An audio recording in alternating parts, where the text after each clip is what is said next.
السلام علیکم، آپ دیکھ رہے ہیں ہو کیا رہا ہے۔ میں ہوں Faisal Abbasi, group editor 92 news. Irshad Ahmad Arif صاحب ساتھ ہیں۔ شکریہ ارشاد صاحب آپ کا۔ پاکستان کی سیاست میں اس وقت دو رخ چل رہے ہیں۔ ایک طرف پاکستان تحریک انصاف ہے آج، جس نے پھر کیٹاگورکلی کہا ہے مسلم لیگ نون اور پاکستان پیپلز پارٹی کے ساتھ کسی قسم کے مذاکرات نہیں ہوں گے، نہ ہی کوئی اتحاد ہوگا۔ عمر ایوب کو پی ٹی آئی کی طرف سے وزیر اعظم نامزد کیا گیا ہے۔ عاقب اللہ کو اسپیکر خیبر پختونخوا جو اسمبلی ہے اس کا نامزد کیا گیا ہے۔ علی امین گنڈاپور کو پہلے ہی وزیر اعلیٰ کے پی کے نامزد کر دیا گیا تھا، اور پنجاب میں میاں اسلم اقبال کا نام آ رہا ہے وزارت اعلیٰ کے لیے۔ ان نامزدگیوں کے بعد یہ اعلان بھی ہوا۔ اس سے پہلے کچھ اطلاعات آ رہی تھی کہ پیپلز پارٹی اور پی ٹی آئی میں کوئی چینل ایکٹیو ہے، لیکن آج تمام تر جو باتیں ہیں وہ دم توڑ گئی ہیں۔ ایک مرتبہ پھر سے پی ٹی آئی کے جو اکابرین ہیں انہوں نے اپنے بانی سے ملاقات کے بعد آ کر بیرسٹر گوہر نے، شیر افضل مروت نے یہ کہا ہے کہ کسی قسم کے کوئی مذاکرات مسلم لیگ نون اور پیپلز پارٹی کے ساتھ نہیں ہوں گے۔ پاکستان کی سیاست کا دوسرا رخ یہ ہے کہ شہباز شریف صاحب کو وزیر اعظم نامزد کیا گیا مسلم لیگ نون کی طرف سے۔ آصف زرداری ان کی جماعت ان کو وزیر اعظم بنانے میں اپنا کردار ادا کرے گی، لیکن ساتھ ہی ساتھ پاکستان پیپلز پارٹی آئینی عہدے اپنے پاس رکھنا چاہتی ہے۔ کچھ درپردہ اطلاعات یہ بھی ہیں کہ جو خواہشات ہیں صدارت کو لے کے، وہ چند اور لوگ بھی اس کا اظہار کر رہے ہیں، اور کیا ان کو عملی جامہ پہنایا جا سکتا ہے موجودہ صورتحال میں، اس پر بھی آج کے پروگرام میں ہم گفتگو کریں گے۔ انتہائی اہم بات یہ ہے کہ جمعیت علماء اسلام پاکستان یعنی فضل الرحمان گروپ، اس میں اور پی ٹی آئی میں قربتیں جو ہیں وہ سامنے آ رہی ہیں۔ پی ٹی آئی کا وفد مولانا فضل الرحمان سے ملاقات کرے گا۔ مولانا فضل الرحمان نے گزشتہ روز یہ کہا تھا کہ پی ٹی آئی کے ساتھ جسموں کے جھگڑے ہیں، ذہنوں کے نہیں، اور امید ہے کہ اب ان کے ذہن ٹھکانے آ چکے ہیں۔ مولانا فضل الرحمان پی ڈی ایم اتحاد، مسلم لیگ نون، پیپلز پارٹی ان سے اب سائیڈ لائن لیتے ہوئے نظر آ رہے ہیں، اور وہ اپنا وزن ڈالنا چاہ رہے ہیں پاکستان تحریک انصاف کی طرف، اور پاکستان تحریک انصاف کا جو بیانیہ ہے اس کی بھی وہ تائید کرتے نظر آتے ہیں۔ کیا یہ بیل منڈے چڑھے گی؟ یہ بہت امپورٹنٹ سوال ہے۔ انہی تمام معاملات پہ بات کریں گے۔ پاکستان پیپلز پارٹی کے سینئر رہنما سینیٹر مولا بخش چانڈیو صاحب نے بھی ہمیں جوائن کیا ہے۔ چانڈیو صاحب، thank you very much for your time. آپ سے گفتگو کریں گے۔ ارشاد صاحب، ایک اور پیش رفت ہوئی ہے، شجاعت صاحب گئے ہیں اڈیالہ جیل۔ ذرائع بتاتے ہیں ان کی ملاقات پرویز الہی صاحب سے ہوئی ہے وہاں کے جیل کے کانفرنس روم میں۔ ابھی تک اس سے متعلق کچھ آیا تو نہیں ہے کہ کیا بات چیت ہوئی ہے۔ بہرحال یہ جو قربتیں ہیں جے یو ایف اے اور پی ٹی آئی میں، آپ سمجھتے ہیں یہ دیر پا ہوں گی، یہ بیل منڈے چڑھے گی، یا دونوں جماعتیں اس کو بارگیننگ چپ کے طور پہ استعمال کر رہی ہیں؟ اچھا، پہلے تو میں یہ جو ملاقات ہوئی ہے شجاعت صاحب کی، اس حوالے سے میں بتا دوں، کل میری خاندان کے قریبی پرویز الہی صاحب کی قریبی شخصیت سے بات ہوئی تھی۔ شجاعت صاحب، یہ جو بدمزگی ہوئی ہے اور بڑھ گئی ہے، بظاہر یوں لگتا ہے کہ شجاعت صاحب اس سے بڑے ڈسٹربڈ ہیں، اور انہوں نے ایک تو کیس ہے جائیداد کا شروع ہو گیا ہے، وہ اس حوالے سے بھی شجاعت صاحب کہتے ہیں کہ میرے علم میں نہیں ہے، میں تو چاہتا ہوں کہ یہ نہ ہو، اور دوسرا اس حوالے سے بھی جو سیاسی بدمزگی ہے، الزام تراشی ہے، اور جواب الجواب ہے، اس سے بھی وہ سمجھتے ہیں کہ ہمارے خاندان کی، کیونکہ وہ مطلب ظہور الہی صاحب کے دور میں یہ لگتا تھا کہ وہ منظور الہی صاحب اور وہ جو ہیں ان کا جو تعلق تھا وہ ایسا تھا کہ اس میں کسی قسم کی دراڑ نہیں ڈالی جا سکتی تھی۔ پھر شجاعت صاحب اور پرویز الہی صاحب کا ایک وہی تعلق تھا، ان کا بھائیوں والا تعلق تھا، یہ کزن ہونے کے باوجود بھائیوں سے زیادہ قریب تھے، اور حقیقت کے برعکس شجاعت صاحب کو بڑا سمجھا جاتا تھا، حالانکہ عمر میں پرویز الہی صاحب سے 3-4 مہینے چھوٹے ہیں۔ تو وہ ہیں، تو میرا خیال ہے، جو میرا اندازہ ہے وہ یہ ہے کہ سیاسی اور خاندانی مسائل بھی ڈسکس ہوں گے، لیکن دوسری سائڈ جو لگتی ہے وہ یہ ہے کہ جو اثر و رسوخ ہے پرویز الہی صاحب کا، وہ تو بہرحال ہے، اس میں کوئی شک نہیں ہے، اور اس میں اضافہ ہو گیا ہے جب انہوں نے راستے جدا کیے ہیں، تو شاید کوئی کہیں طرف سے نام و پیام بھی ہو رہا ہو چودھری پرویز الہی صاحب کے ساتھ، تو وہ کوئی پیغام، یعنی شجاعت صاحب کا رول قاصد کا بھی ہو سکتا ہے، قاصد کا بھی ہو سکتا ہے، گھر کے بڑی کا بھی ہو سکتا ہے، دونوں صورتیں ہو سکتی ہیں۔ تو اس کے بعد لیکن سیاست کی یہی کیا کہنا چاہیے، سیاست کا حسن ہے یا سیاست کی مجبوری ہے، یا سیاست کی یہ دو رنگی ہے، کہ یہاں پھر پتہ نہیں چلتا کہ کل کے دوست آج کے دشمن ہیں اور آج کے دشمن کل کے دوست بنے ہوئے ہیں. تو یہ حالات کا جبر ہے اور سیاست کی دو رنگی ہے کہ آج ڈیلیگیشن جائے گا اور اس میں گوہر علی خان صاحب ہوں گے, اسد قیصر صاحب ہوں گے, باقی لوگ ہوں گے, اور مولانا سے جا کے راز و نیاز بھی کریں گے, کچھ شکوے شکایتیں دونوں طرف سے ہوں گی, کچھ پیشکشیں ہوں گی, اور پھر دیکھتے ہیں کہ نتیجہ. مولانا بہرحال ایک کائیں پہلے جو مولانا کے پاس صاحب گئے تھے انہوں نے بھی بہت منت سماجت کی, مولانا نہیں بلکہ کچھ عرصہ پہلے, آج سے 4-6 مہینے پہلے بھی کوئی بات ہوئی تھی تو مولانا نے کہا کہ اب آپ ادھر ہی رہیں. لیکن مولانا باقی چانڈیو صاحب سے میرے خیال ہے میں بات کرنی چاہیے اور ان سے پوچھنا چاہیے کہ مولانا باقی صاحب چانڈیو صاحب یہ فرمائیں کہ مولانا فضل الرحمان صاحب اچانک آپ سے بھی اور جناب میاں نواز شریف صاحب اور مسلم لیگ نون سے کیوں گلے شکوے کر رہے ہیں اور کیوں ناراض ہیں؟ وہ تو دعویٰ کرتے تھے کہ میری وجہ سے میاں نواز شریف صاحب ملک سے باہر گئے, ان کو رعایتیں ملی, اور میری وجہ سے پی ڈی ایم کی حکومت قائم ہوئی اور میں ایک محور تھا طاقت کا, قوت کا, لیکن دونوں پارٹیوں نے مجھے گھاس نہیں ڈالی. تو کیا وجہ بنی؟ مجھے کوئی علم نہیں ہے خاص جی, لیکن بات اچھی ہے, تلخیاں کم ہونی چاہیے. جی, میں تو کل خان صاحب کے بھی پروگرام بیان پہ حیران ہو رہا تھا پرسوں کہ ہم نہ نون لیگ سے بات کریں گے نہ پیپلز پارٹی سے بات کریں گے. یہ کوئی سیاسی اصول تو نہیں, یہ کوئی جمہوری طریقہ کار کی سیاست تو نہیں. صحیح, یہ شخصی خواہشوں کی بات ہے. شخصی خواہشیں بھی ہوتی ہیں, لیکن یہ کیا طریقہ کہ ہم بات ہی نہیں کریں گے, ہم ملیں گے ہی نہیں. حالانکہ ایسا بحران ہے, ایسی اسمبلی آئی ہے کہ اکیلے طور پہ تو خان صاحب بھی نہیں بنا سکتے. صحیح ہے. چلے خان صاحب کو اتنا عزم ہے, کوئی اتنا بڑی طاقت ہے تو بھلا اکیلے بنائیں, اکیلے بھی نہیں بنا سکتے. پھر تو اس بیان کی کوئی معنی نہیں رہتی. لیکن میرا خیال ہے وہ جو تلخی جس کو ختم ہونا چاہیے پاکستان کی سیاست میں, جو خان صاحب نے ہی شروع کی, اب خان صاحب ہی ختم کر سکتے, وہ شاید ختم کرنا نہیں چاہتے. اس تلخی میں انہیں کچھ فائدہ ہوگا, میں نہیں جانتا, انہوں نے کچھ فائدہ سوچ رکھا ہوگا. ایسے مولانا صاحب ہمارے بڑے ہیں, ہم ان کی عزت کرتے ہیں. میں, میرا لیڈر, دونوں میرے لیڈر مولانا صاحب کا احترام کرتے ہیں. اب یہ سیاست کی ضرورتیں ہیں. اگر اس طرف اگر کوئی بات نہیں ہو رہی ہے تو اپنی بات بنانے کے لیے, اپنی لاج رکھنے کے لیے اس طرف بھی جا سکتے ہیں. نہ پی ٹی آئی کے ساتھ جانی دشمنی ہے, نہ پیپلز پارٹی والوں کے ساتھ ان کی جانی دشمنی ہے. لیکن جو سوٹ کرے گا ان کو, ابھی آپ کیا یاد دلائیں گے پاکستان کے لوگوں کو, یا مجھے کیا یاد دلائیں گے؟ یہ کل کی تو باتیں ہیں جو خان صاحب کہتے رہے حضرت مولانا کے لیے, اور مولانا صاحب بھی جو تہذیب کے دائرے میں جو کچھ کہتے رہے وہ سب لوگوں نے سنا ہے. لیکن ہم اس آگ کو ہوا دینا نہیں چاہتے. ہم چاہتے پھر بھی بہتر ہی ہو, حالات ٹھیک ہو جائیں گے. اگر ایسی دشمنی ختم ہو سکتی ہے تو باقیوں کے ساتھ تو کوئی دشمنی نہیں, اللہ کرے گا ٹھیک ہو جائے گا معاملہ, اچھے بہتری کی طرف جائیں گے. ہمیں چاہیے پاکستان میں سیاسی استحکام ہوگا تو معاشی استحکام بھی ہوگا. چانڈیو صاحب, یہ جو سندھ میں دھرنے اور جلوس نکل رہے ہیں راشد سومرو صاحب اور جے یو آئی کی طرف سے, وہ آپ پر انگلیاں اٹھا رہے ہیں, تو آپ سے کیوں شکایت ہے الیکشن کے حوالے سے کہ آپ کی سیٹیں, ان کی سیٹیں جو آپ نے لے لی؟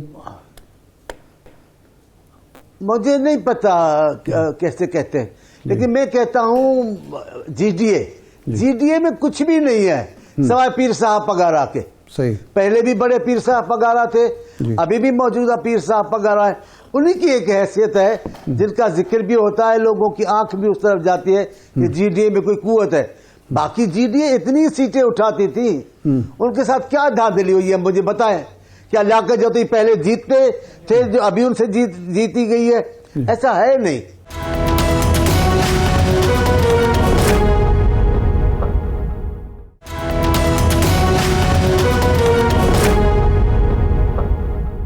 چانڈیو صاحب, میں جی ڈی اے کی بات نہیں کر رہا, میں جے یو آئی کی بات کر رہا ہوں, راشد سومرو صاحب کی بات کر رہا ہوں. انہوں نے بھی تو احتجاج شروع کیا ہوا ہے نا.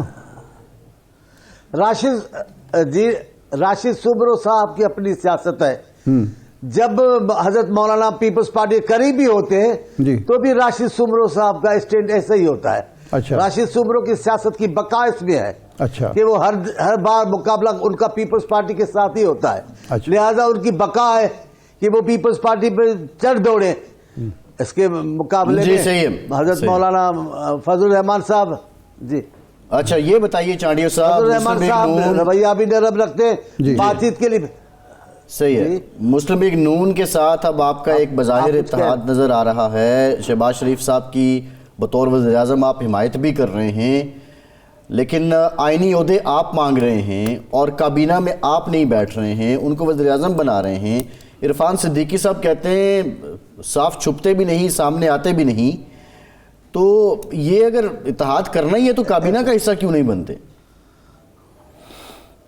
عرفان صدیقی صاحب عالم ہے, محترم و مکرم ہے, اور ان کے پاس وہ فن ہے جس انداز سے چاہے بات کر جائے کوئی برا بھی نہیں بنائے گا.